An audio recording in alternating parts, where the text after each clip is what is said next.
Salut là-dedans, j'espère que ça va bien, je vais être honnête à 100%, je n'ai vraiment pas envie de faire de vidéo car le cœur n'y est plus. Mais je vais tout de même me forcer et en faire et ce pour plusieurs choses. La première, c'est que ça me donne une constance. C'est vrai que je n'ai plus envie, mais l'air de rien, eh bien, ça me fait du bien. Et la seconde, c'est que l'air de rien, vous aimez aussi, et si je peux continuer à faire du bien à ma façon, même si je n'ai plus vraiment envie comme je l'ai expliqué, eh bien je le ferai à mon humble échelle, à mon humble niveau. Seulement voilà, aujourd'hui on va faire des vidéos speed, c'est-à-dire une seule info, nos blabla inutiles, on va en rentrer directement dans le tas et on débat 1 ou 2 minutes et voilà c'est plié, c'est torché. Je pense que c'est un juste milieu, un bon compromis pour l'instant. Ben justement pour le sommaire du jour, eh bien le voici, c'est la déclaration piquante de Francis Ngannou sur Ciryl Gane. Ouf, on revient encore là-dessus, une situation un peu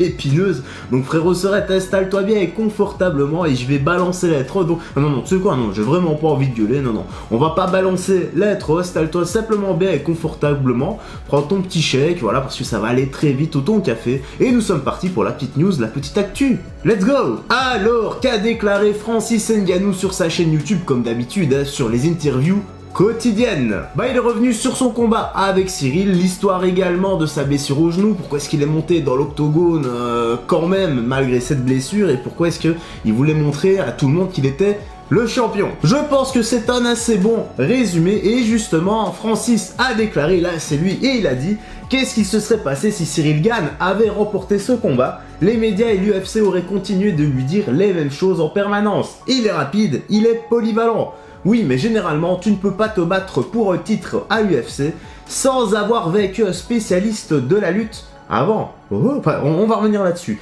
C'est la règle, et je pense qu'il a été protégé par l'UFC à ce niveau-là. C'est sérieux cette règle, il faut d'abord battre un spécialiste de la lutte avant. Honnêtement, j'étais vraiment pas au courant. Comme quoi, eh bien, on en apprend tous les jours. J'irai dormir moins con.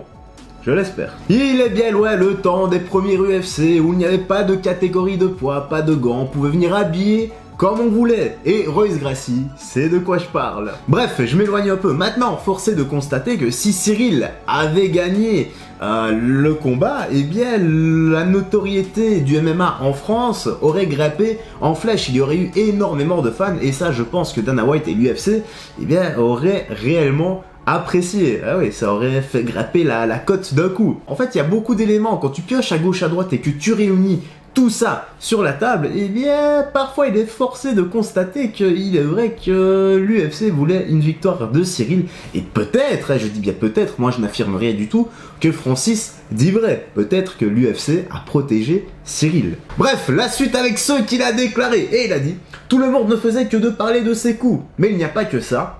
Nous faisons des arts martiaux mixtes, il est excellent au kickboxing, mais en MMA, je lui ai montré qu'il avait encore beaucoup de travail à faire et qu'il avait tout ce domaine à explorer. Toute l'approche de combat change, que tu sais que tu peux être amené au sol ou que tu cherches à amener quelqu'un au sol. » Ça a été un peu écrit bizarrement, je crois, non? Je suis d'accord, le MMA c'est une partie du striking, mais surtout une partie au sol. Et à mon sens, il faut vraiment être polyvalent dans chaque domaine.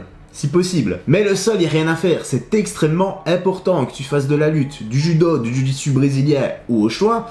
Il en faut quand même. Ça peut même te sauver en rue. Si le gars est pas armé, hein, tu sais bien. Donc, si on doit résumer tout ça, eh bien, selon Francis, Ciryl aurait été protégé par l'UFC parce qu'il n'a jamais affronté, enfin, il n'a jamais dû affronter de lutteurs avant de se battre pour la ceinture contre Francis Ngannou.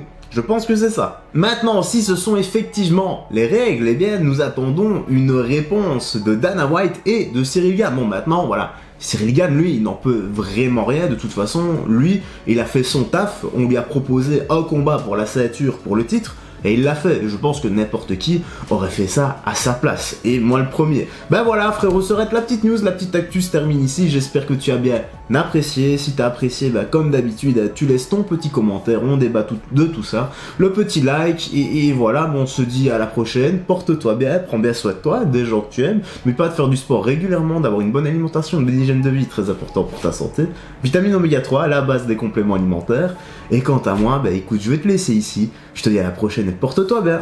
Salut, faites très attention à toi.